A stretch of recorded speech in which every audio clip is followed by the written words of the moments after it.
un hangar particulier, à quelques kilomètres de Reims. Ils ne sont que 2 en France dans cette activité artisanale. Et ben voilà, c'est par ici. Réparer des montgolfières. Ça tourne toujours autour des machines à coudre. Voilà, donc ici c'est la partie réparation montgolfière. Et puis on a toujours la partie tapisserie qui nous occupe toujours, là où on est en train de refaire un petit canapé.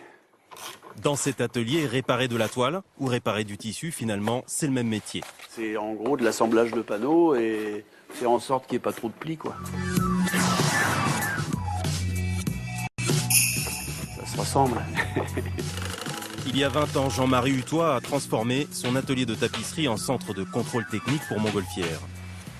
Pour pouvoir voler, les ballons sont contrôlés ici, une étape obligatoire.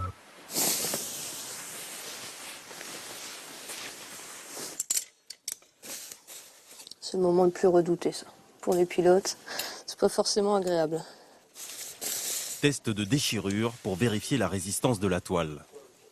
Pour l'instant, tout va bien, il n'y a pas de souci.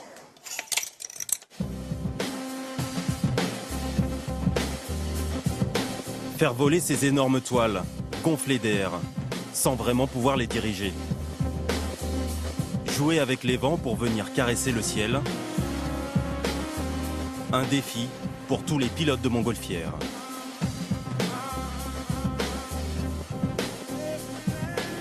C'est très très simple, hein. Un sac d'air chaud, on s'accroche dessous, on le chauffe et hop, ça monte.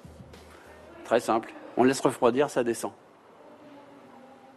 On n'a pas inventé plus facile. Nous sommes à la Coupe d'Europe, à Mainfond, en Charente. On est prêt ? Pour voler, le critère déterminant, c'est le vent. Avec ce petit ballon, l'organisation teste les conditions météo. 3, 2, 1, top. 54, 163, 3, Elle calcule la force et la direction des vents. 1, top. 31, 194. Mon rôle, c'est d'abord de définir si on peut voler en sécurité.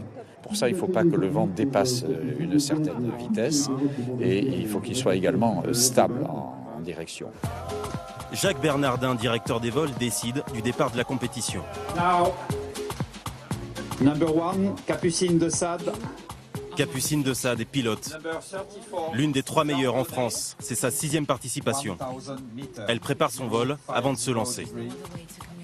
One, two. On vérifie si le brûleur marche bien.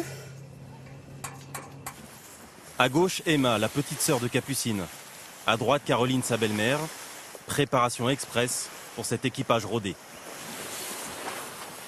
Quand les équipes se connaissent bien, faut compter un quart d'heure, 20 minutes, même pas, 10 minutes, un quart d'heure. C'est un peu tendu quand même, non? Ça va.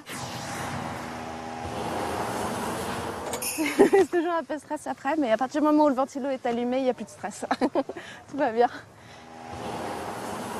On vous l'a dit, pour monter en ballon, la recette est simple. Ouvrez en grand, gonflez d'air, chauffez à feu vif et décollez.